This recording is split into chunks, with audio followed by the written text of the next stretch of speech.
नहमदुहु व नुसल्ली व नुसल्लिमु अला रसूलिहिल करीम अम्मा बाद फ़अऊज़ु बिल्लाहि मिनश शैतानिर रजीम बिस्मिल्लाहिर रहमानिर रहीम।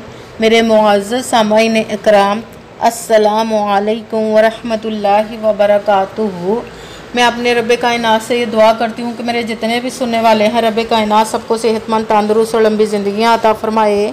हम सब के हर मुश्किल और परेशानियों, तंगदस्तियों में मेरा रब्बे कायनात हमारी मदद अता फ़रमाए।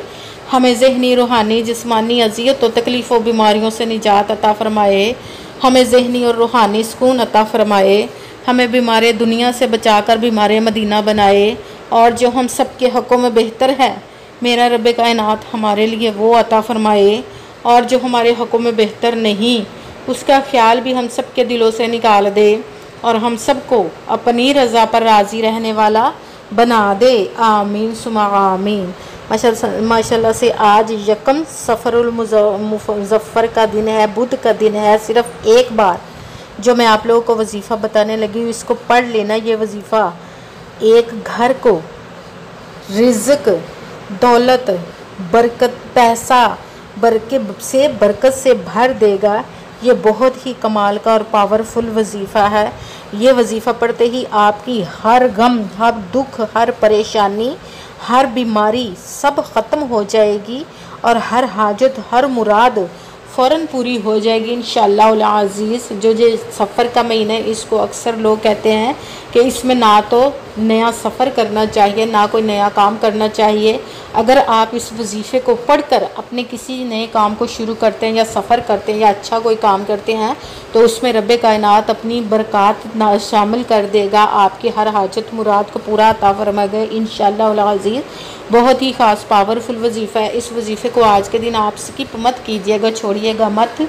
जैसे वीडियो मिले फ़ौरन पढ़ ले। अगर फ़ौरन किसी मजबूरी की वजह से ना पढ़ सके तो इस वीडियो को अपने पास सेव कर लो। जैसे ही आज के दिन आपको टाइम मिले तो उस वजीफ़े को लाजमन पढ़िएगा और पढ़ कर देखिएगा कि रब्बे कायनात आप पर अपना खुसूसी करम अता फ़रमाएगा। आप इस वजीफ़े को किसी भी मकसद, किसी भी हाजत, किसी भी मुराद के लिए पढ़ सकते हैं। रब्बे कायनात के गैबी ख़जानों से दौलत लेने के लिए पढ़ सकते हैं।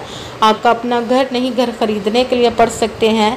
आपकी औलाद नहीं या आपकी औलाद ना फरमान है, उसके लिए पढ़ सकते हैं। आपके घर में लड़ाई झगड़े रहते, नचाकी, परेशानी, मुफलिसी, गरीबी है, उसके लिए पढ़ सकते हैं। आप पर बहुत ज़्यादा कर्ज़ है, उतरने का सबब नहीं बन रहा, उसके लिए पढ़ सकते हैं।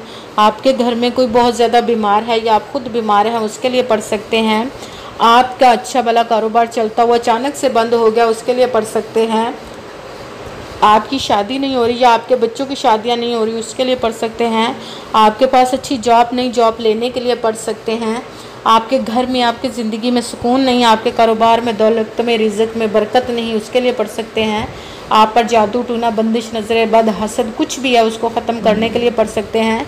मतलब किसी भी मकसद, किसी भी हाजत, किसी भी मुराद के लिए पढ़ सकते हैं। मगर जब पढ़ने लगे तो रब्बे कायनात की ज़ात पाक पर यकीन कामिल रख के पढ़िएगा। कहते हैं कि यकीन कामिल होता है, पीर कामिल नहीं होता। और अच्छी नीयत रख के पढ़िएगा कि रब्बे कायनात कुरान पाक में इरशाद फरमाता है, इन्नमल अमालु बिन्नियात, कि जो अमलों का दारोमदार होता है वो नीयतों पर होता है। अगर हमारी नीयत अच्छी है तो हमारा अमल भी अच्छा होता है, और अगर हमारी नीयत ही अच्छी नहीं तो हमारा अमल भी अच्छा नहीं होता। चाहे हम जितनी मर्ज़ी मेहनत कर ले, जितनी मर्ज़ी कोशिश कर ले, हमें उसका फल, उसका अजर अच्छा नहीं मिलता। इसलिए अच्छी नीयत रख के, पुख्ता यकीन रख के और 5 वक़्त की नमाज की पाबंदी लाजमी रखनी। फिर इस वजीफ़े को कीजिएगा और वजीफ़ा करते वक्त आपके दिलों में, जहनों में ऐसा वसवसा नहीं आना चाहिए कि हम ये अमल पढ़ रहे, पता नहीं हमारी मुराद पूरी हो या ना हो। ऐसा हो नहीं सकता कि हम रब्बे कायनात के किसी इस्म का वजीफ़ा पढ़ें और हमें कामयाबी ना मिले। ये हमारे ईमान की कमज़ोरी, जिसकी वजह से हमें नाकामी मिलती है। आपने सिर्फ अमल पढ़ना है, उसका फल, उसका अजर देना उस ज़ाते पाक का काम है, क्योंकि उसकी दस्ते कुदरत से कोई चीज़ बाहर नहीं। उसके कुन कहने की देर है और फयाकून हो जाता है। आपने अमल करने के बाद उसके कुन का इंतज़ार करना है। इंशाअल्लाह अज़ीज़ रब्बे कायनात आपके तकदीर के बंद तालों को खोल देगा, आपके नसीब के सितारों को चमका देगा, आपकी ज़िंदगी में ऐसे ऐसे मोजज़े अता फरमाएगा कि आप खुद हैरान रह जाएंगे। आपको कभी किसी चीज़ की कमी नहीं होगी इंशाअल्लाह अज़ीज़ उसके हुक्म से।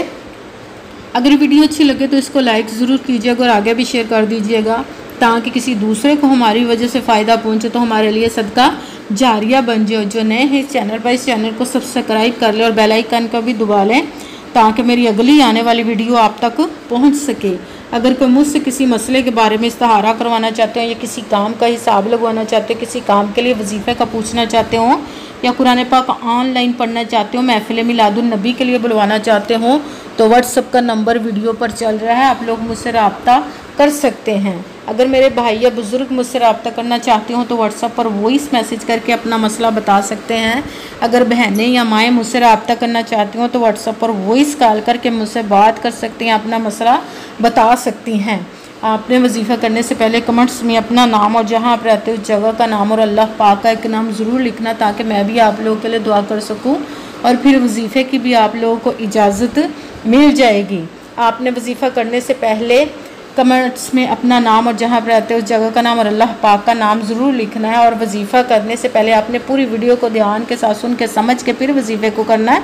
ऐसा ना हो कि वीडियो को स्किप कर कर के छोड़ के सुने और फिर कोई बात रह जाए और आप वजीफ़ा करें और वो ठीक ना हो। आपने ना तो किसी अमल में कम करके पढ़ना, ना ज़्यादा बढ़ा कर पढ़ना। अगर कम या ज़्यादा कर देते तो वो हमारा वजीफ़ा ठीक नहीं होता, हमें कामयाबी नहीं मिलती। इसीलिए आपने जिस तादाद और जिस तरतीब के साथ मैं आप लोगों को वजीफ़ा बताने लगी हूँ उसी तादाद और उसी तरतीब के साथ आपने इस वजीफ़े को पढ़ना है। आप इस वजीफ़े को आज के दिन किसी भी जगह पर बैठकर पढ़ सकते हैं, घर में, ऑफिस में, मदरसे में, यूनिवर्सिटी में, कॉलेज में, शॉप पे।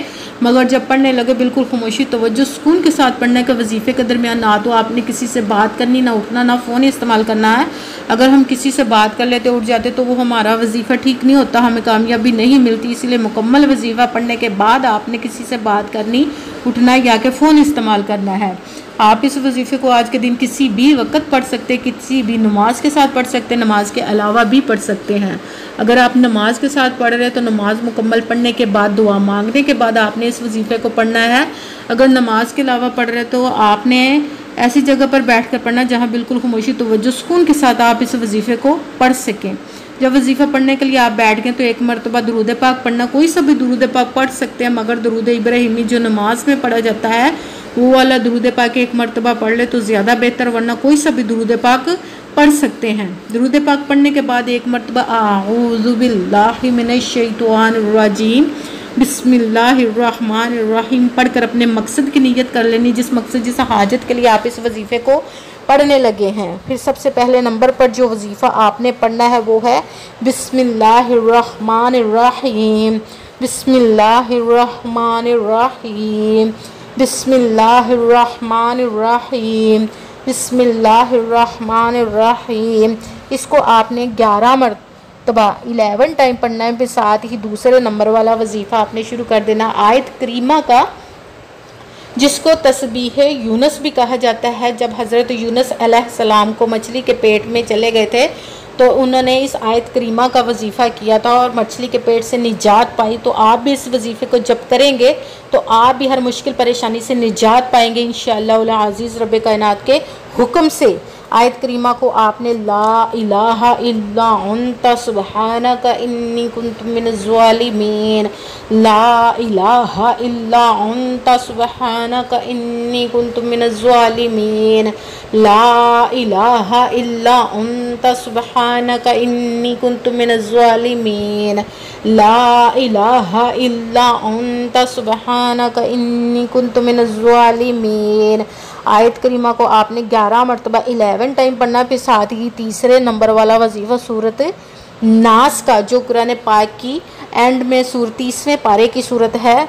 कुल आऊज़ु बिरब्बिन नास मालिकिन नास इलाहिन नास मिन शर्रिल वस्वासिल खन्नास अल्लज़ी युवस्विसु फी सुदूरिन नास मिनल जिन्नति वन नास। सूरत नास को आपने 3 मरतबा 3 टाइम पढ़ना है।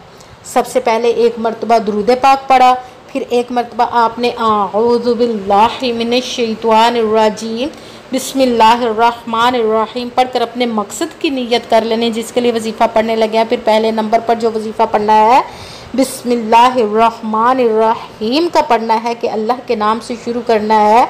तो आपने बिस्मिल्लाहिर्रहमानिर्रहीम को 11 मरतबा 11 टाइम पढ़ना। फिर दूसरे नंबर पर जो वजीफ़ा पढ़ना वो कुरान पाक की एक आयत करीमा का वजीफ़ा पढ़ना है, ला इलाहा इल्ला अंता सुब्हानका इन्नी कुन्तु मिनज़ ज़ालिमीन। फिर तीसरे नंबर पर जो वजीफ़ा पढ़ना है कुरान पाक के 30वें पारे की सूरत नास का वजीफ़ा पढ़ना, बिस्मिल्लाहिर्रहमानिर्रहीम, कुल आऊज़ु बिरब्बिन्नास मालिकिन्नास इलाहिन्नास मिन शर्रिल वस्वासिल खन्नास अल्लज़ी युवस्विसु फ़ी सुदूरिन्नास मिनल जिन्नति वन्नास। सूरत नास को आपने 3 मरतबा 3 टाइम पढ़ना। फिर वही दुरूद पाक पढ़ना जो दुरूद पाक आपने वजीफ़ा शुरू करने से पहले पढ़ा था। जब दुरूद पाक पढ़ लिया, अब आपका वजीफ़ा मुकम्मल हो गया, अब आपने दोनों हाथों को रब्बे कायनात की बारगाह अक़दस में बुलंद कर लेना। सबसे पहले अपने गुनाहों की बख्शिश की दुआ मांगनी। फिर जिस मकसद जिस हाजत के लिए आपने इस वजीफ़े को किया उसकी खूब दुआ कीजिएगा, और दुआओं में मुझे भी याद रखिएगा, मेरे लिए भी दुआ कीजिएगा। जज़ाकल्लाहु खैरा। जिस मकसद जिस हाजत के लिए आपने इस वजीफ़े को किया, रब्बे कायनात अपने हुक्म से, अपने प्यारे महबूब के सदक़ा से, अपने कलाम पाक इसमें मुबारक के सदक़े और इस महीने के सदक़े आपकी तमाम नेक व जायज़ हाजात को कबूल व मंजूर अता फ़रमाए इंशाअल्लाह इंशाअल्लाह अज़ीज़ अपने हुक्म से। आमीन सुमा आमीन। अस्सलामु अलैकुम व रहमतुल्लाहि व बरकातुहू।